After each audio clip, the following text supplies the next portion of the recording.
मत चोरीच्या मुद्द्यावरून राहुल गांधींचा निवडणूक आयोगावर गंभीर आरोप। मुख्य निवडणूक आयुक्त मतचोरांना पाठीशी घालत असल्याचा आरोप। अतिवृष्टीमुळे शेतकरी संकटात, मदत कधी मिळणार याकडे शेतकऱ्यांच्या नजरा। देवाभाऊंनी शेतकऱ्यांकडे अधिक लक्ष द्यावं, शरद पवारांचा देवेंद्र फडणवीसांना सूचक सल्ला। ठाकरे बंधू एकत्र येऊन मुंबईत ताकद वाढली तर आम्हाला आनंद। पालिका निवडणुकीच्या तोंडावर ठाकरे बंधू एकत्र येण्याच्या चर्चांवर पवारांचं मोठं विधान। बाळासाहेबांचं महत्त्व कमी करण्यासाठी बाजूला आनंद दिघेंचा फोटो लावता का? संजय राऊतांचा शिंदेंना सवाल, तर राऊतांविरोधात ठाण्यात शिवसेना आक्रमक। मीनाताई ठाकरेंच्या पुतळ्यावर रंग फेकल्याप्रकरणी आरोपी उपेंद्र पावसकरला पोलीस कोठडी। आरोपीची 20 सप्टेंबरपर्यंत पोलीस कोठडीत रवानगी।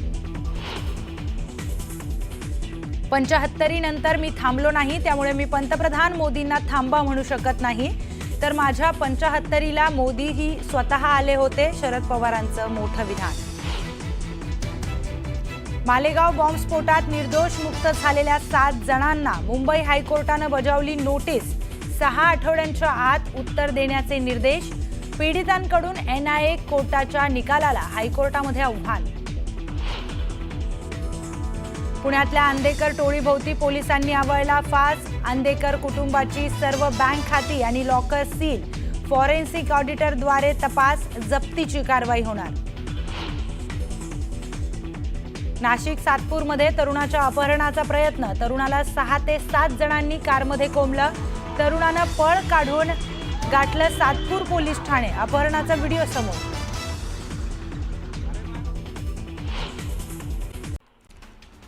लोकसभेतले विरोधी पक्षनेते राहुल गांधी यांनी मतचोरीच्या आरोपांवर दुसऱ्यांदा पत्रकार परिषद घेतली। एका सादरीकरणाद्वारे राहुल यांनी मतचोरीचे आरोप आणि पुरावे सादर केले।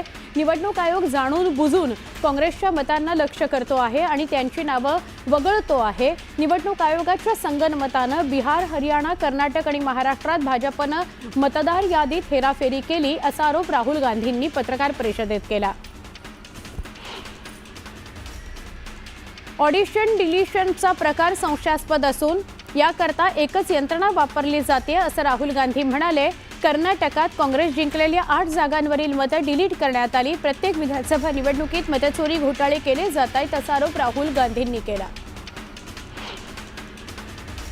कर्नाटकातील आळंदमध्ये 6018 मतं वगळण्यात आली, तर महाराष्ट्राच्या राजुरामध्ये 6850 मतं वाढवण्यात आली असा दावा राहुल गांधींनी केला। निवडणूक आयुक्त वोट चोरांना वाचवतायत, लोकशाहीची हत्या करणाऱ्यांना पाठीशी घातलं जातंय अशी टीका राहुल गांधींनी केली। हा सगळा रडीचा डाव आहे। राहुल गांधींनी पक्ष खड्ड्यात नेण्याचं ठरवलंय। राहुल गांधींकडे मुद्दाच उरलेला नाहीये अशी टीका भाजप नेते अमित साटम यांनी केली। आगामी निवडणुकांमध्ये काँग्रेसचा बँड वाजवणार असं अमित साटम म्हणाले। माझ्या 75व्या वाढदिवसाला नरेंद्र मोदी स्वतः आले होते। नरेंद्र मोदींनी राजकारणामध्ये आणलं नाही, आम्हीही आणणार नाही असं शरद पवार म्हणाले। तसंच मी 75त थांबलेलो नाही, आता मी 85चा आहे, त्यामुळे नरेंद्र मोदींना 85 नंतर थांबा असं मी म्हणू शकत नाही, तसा मला नैतिक अधिकार नाही असं विधान शरद पवारांनी केलं। स्थानिक स्वराज्य संस्थांच्या निवडणुकीत सगळीकडे मवियाची युती असेल असं नाही, स्थानिक समीकरण बघून निर्णय घेऊ असं शरद पवार म्हणाले। काही ठिकाणी एकत्र लढू, काही ठिकाणी स्वतंत्र लढू असं शरद पवारांनी सांगितलं। ठाकरे बंधू एकत्र येऊन ताकद वाढली तर चांगलंच आहे अशी प्रतिक्रिया शरद पवारांनी दिली। मुंबई ठाण्यामध्ये ठाकरेंची ताकद, शक्ती आहे। मुंबई ठाण्यात ठाकरेंनी जास्त जागा मागण्यात काही गैर नाही असंही शरद पवार म्हणाले। हैदराबाद गॅझेट एक दिशा दाखवणारा आहे। मला स्वतःला हैदराबाद गॅझेटबद्दल माहिती नव्हती। आपल्यातली एकीची वीण उसवू नका, कटुता वाढू नये, सुसंवाद वाढावा असं शरद पवार म्हणाले। सरकारनं मराठा आणि ओबीसींची समिती स्थापन केली। दोन्ही समित्यांमध्ये एकाच जातीचे सदस्य आहेत। ऐक्य घडवायचं तर समित्यांमध्ये एकाच जातीचे लोक का असा सवाल शरद पवारांनी केला। वनमंत्री गणेश नाईक यांचा ठाणे नवी मुंबईतील जनता दरबार अडचणीत आलाय। गणेश नाईक ठाणे नवी मुंबईमध्ये घेत असलेल्या जनता दरबाराविरोधात जनहित याचिका दाखल करण्यात आली आहे। आरक्षणावरून मनोज जरांगे यांनी दिल्लीला जाण्याचा इशारा दिलाय। त्यांच्या या वक्तव्यावर ओबीसी नेते लक्ष्मण हाके यांनी खोचक टीका केली आहे। जरांगे यांनी दिल्लीऐवजी अमेरिकेला जावं, पण महाराष्ट्रातील ओबीसींच्या अन्नात माती कालवू नये अशी टीका हाकेंनी केली आहे। हैदराबाद गॅझेट लागू झाल्यानंतर प्रत्येक जिल्ह्यातील पालकमंत्र्याच्या हस्ते कुणबी प्रमाणपत्राचं वाटप करण्यात आलं, मात्र ते मला बघायचं आहे, त्यामुळे मी प्रमाणपत्र मिळालेल्या सगळ्यांना अंतर्बालीत यावं असं आवाहन करतो असं म्हणत वाटप झालेल्या कुणबी प्रमाणपत्रांवरून जरांगे पाटलांनी संशय व्यक्त केला। भाजप युवा मोर्चाकडून मुंबईच्या कोस्टल रोडवर 21 सप्टेंबर रोजी नमो युवा रनचं आयोजन करण्यात आलंय। मुख्यमंत्री देवेंद्र फडणवीस नमो युवा रनला हिरवा झेंडा दाखवणारे ज्येष्ठ नेते अशोक सराफांसह अनेक सेलिब्रिटी यात सहभागी होणार आहेत। शिंदे सेनेमध्ये संघटनात्मक काम अधिक वेगानं सुरू आहे। मुंबईतील 36 विधानसभांपैकी तब्बल 32 मतदारसंघांमध्ये 6 सप्टेंबरला प्रभारी विभाग प्रमुखांची नेमणूक करण्यात आली, मात्र पश्चिम उपनगरांमध्ये अजूनही चारकोप, कांदिवली, विलेपार्ले या 3 विधानसभा क्षेत्रांना प्रभारी विभाग प्रमुख मिळालेले नाहीत। या रिक्त जागांवर कुणाची वर्णी लागते हे बघायचं। स्थानिक स्वराज्य संस्थांच्या निवडणुका 3 टप्प्यात होणार आहेत हे लक्षात घेता 3 महिने निवडणूक आचारसंहिता राहील। ऑक्टोबर महिन्याच्या चौथ्या आठवड्यात पहिल्या निवडणुकीची आचारसंहिता लागू होईल। महापालिका निवडणुकीची आचारसंहिता जानेवारी अखेर असेल, याचा अर्थ 3 ते 3.25 महिने राज्यात आचारसंहिता राहील। विकास कामांना याचा फटका बसू शकतो। मुक्ताईनगरच्या कुऱ्हा बडोदा भागात झालेल्या ढगफुटीसदृश पावसामुळे पिकाचं अतोनात नुकसान झालं। मंत्री गुलाबराव पाटील आणि संजय सावकारे, आमदार चंद्रकांत पाटील यांनी नुकसानग्रस्त भागाची जाऊन पाहणी केली। 100% शेतकऱ्यांना मदत करू असं आश्वासन त्यांनी दिलं। नांदेडमध्ये गोदावरी नदी धोकादायक पातळीवरून वाहतीये। जुन्या नांदेड शहरातील होळी भागात असणारा नदीवरचा पूल पाण्याखाली गेलाय, त्यामुळे या पुलावरची वाहतूक बंद करावी लागली। बीडच्या माजलगाव तालुक्यातील किट्टी अडगाव इथं तलाव ओव्हरफ्लो झाला। गावात पाणी शिरलं तर तलावाच्या शेजारी शेत पाण्याखाली गेलं। बीडच्या माजलगाव तालुक्यातील घळाटवाडी या गावात घळाटी या नदीच्या पुराचं पाणी पुलावरून वाहत आहे। वाहतूक त्यामुळे ठप्प झाली आहे। ग्रामस्थांना पुलावरून प्रवास करावा लागत असल्यानं तात्काळ पुलाची उंची वाढवावी अशी मागणी ग्रामस्थांनी केली।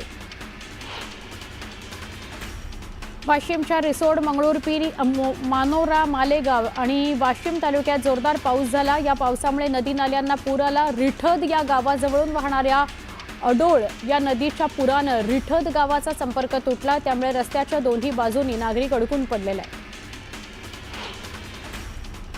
नाशिकमध्ये गोदावरीच्या पाणी पातळीत वाढ झाली आहे। गंगापूर धरणातून पाण्याचा विसर्ग वाढवण्यात आलाय, यामुळे गोदा घाटावरील मंदिरांना गोदावरीच्या पाण्यानं वेढा दिलाय। वाशिम तालुक्यातील अनसिंग आणि जवळा तसंच मालेगाव तालुक्यातील पिंपळसेंडा या परिसरात झालेल्या ढगफुटी सदृश्य पावसामुळे शेतीचं अतोनात नुकसान झालं। या पावसामुळे नदी नाल्यांना मोठा पूर आला। शेतातील पिकं वाहून गेली, विहिरीही खचल्या। दक्षिण सोलापूर तालुक्यात झालेल्या मुसळधार पावसामुळे शेतकऱ्यांची दैना झाली। शेतीला तळ्याचं रूप आलं। हातातोंडाशी आलेलं खरीप पीक पूर्णतः पाण्याखाली गेलं, नुकसान झालं। धाराशिव जिल्ह्यातील परांडा तालुक्यात चांदणी नदीला पूर आला। शिरसाव गावातील शेतकरी पुरता उद्ध्वस्त झाला। कापूस, सोयाबीन, उडीद पिकात नदीचं पाणी शिरलं, पिकं उद्ध्वस्त झाली। ओला दुष्काळ जाहीर करावा अशी मागणी शेतकऱ्यांनी केली। बीडच्या माजलगाव तालुक्यातील पुरुषोत्तमपुरी या परिसरात मुसळधार पाऊस झाला। माळेवाडी ते पुरुषोत्तमपुरी मुख्य रस्त्यावर पाणी आलं, रस्ता बंद झाला। शेतकऱ्यांच्या शेतात पाणी साचलं, उरलेली पिकं वाया गेली। अहिल्यानगर जिल्ह्यातील दक्षिण भागात झालेल्या अतिवृष्टीमुळे शेतकरी आणि नागरिकांचं मोठं नुकसान झालं। विशेषतः पाथर्डी तालुक्यातील तिसगाव, करंजी या गावांना पावसाचा प्रचंड फटका बसला। कोट्यवधी रुपयांचं नुकसान झालं अशी प्राथमिक माहिती आहे। तिसगाव परिसरात शेतकऱ्यांची पिकं वाहून गेलेली आहेत। धाराशिव जिल्ह्यात अतिवृष्टी झाली, शेतकरी उद्ध्वस्त झाला। सोयाबीन, उडीद, मूग यासारखी पिकं पाण्याखाली गेली, अतोनात नुकसान झालं। नैसर्गिक संकटानं बळीराजा अडचणीत आला। सोलापूरच्या अक्कलकोटमधील मुसळधार पावसामुळे अक्कलकोट वागदरी हा रस्ता बंद झाला। रस्ता बंद झाल्याने वाहतूक ठप्प झाली। मुसळधार पावसामुळे ओढे नाले तुडुंब भरलेले आहेत। सोलापूरचे पालकमंत्री जयकुमार गोरे यांनी अतिवृष्टी भागात पाहणी केली।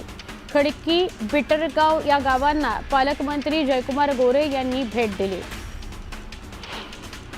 नांदेडमध्ये मुसळधार पावसानं सर्वच नदी नाल्यांना पूर आला, यामुळे खरीप हंगामातील सर्वच पिकांचं अतोनात नुकसान झालं। नांदेड जिल्ह्यातील 7,28,000 हेक्टरवरील पिकं उद्ध्वस्त झाली। अक्कलकोटच्या खैराट गावाला मुसळधार पावसानं झोडपून काढलं. नागरिकांच्या घरात पाणी शिरलं. गावातील रस्ते बंद झाले. प्रशासनानं तात्काळ दखल घेऊन उपाययोजना कराव्यात अशी मागणी गावकऱ्यांनी केली. जळगावच्या मुक्ताईनगरमध्ये पावसामुळे मोठं नुकसान झालंय. कुऱ्हा महसूल मंडळाला सर्वाधिक फटका बसलाय. पावसामुळे 35 गावं बाधित झाली आहेत. 7,000 हेक्टरवरील पिकाचं नुकसान झालंय.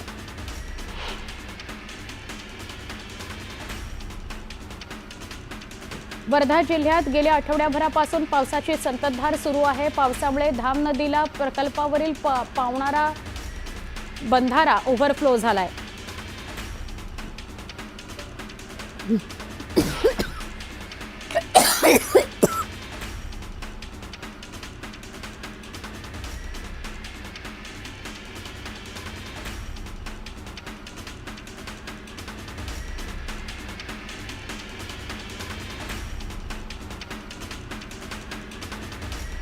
बातमी आहे वर्ध्यातून. वर्धाच्या धानोडी इथल्या लोअर वर्धा प्रकल्पाच्या क्षेत्रात मोठ्या प्रमाणात पाऊस झालाय.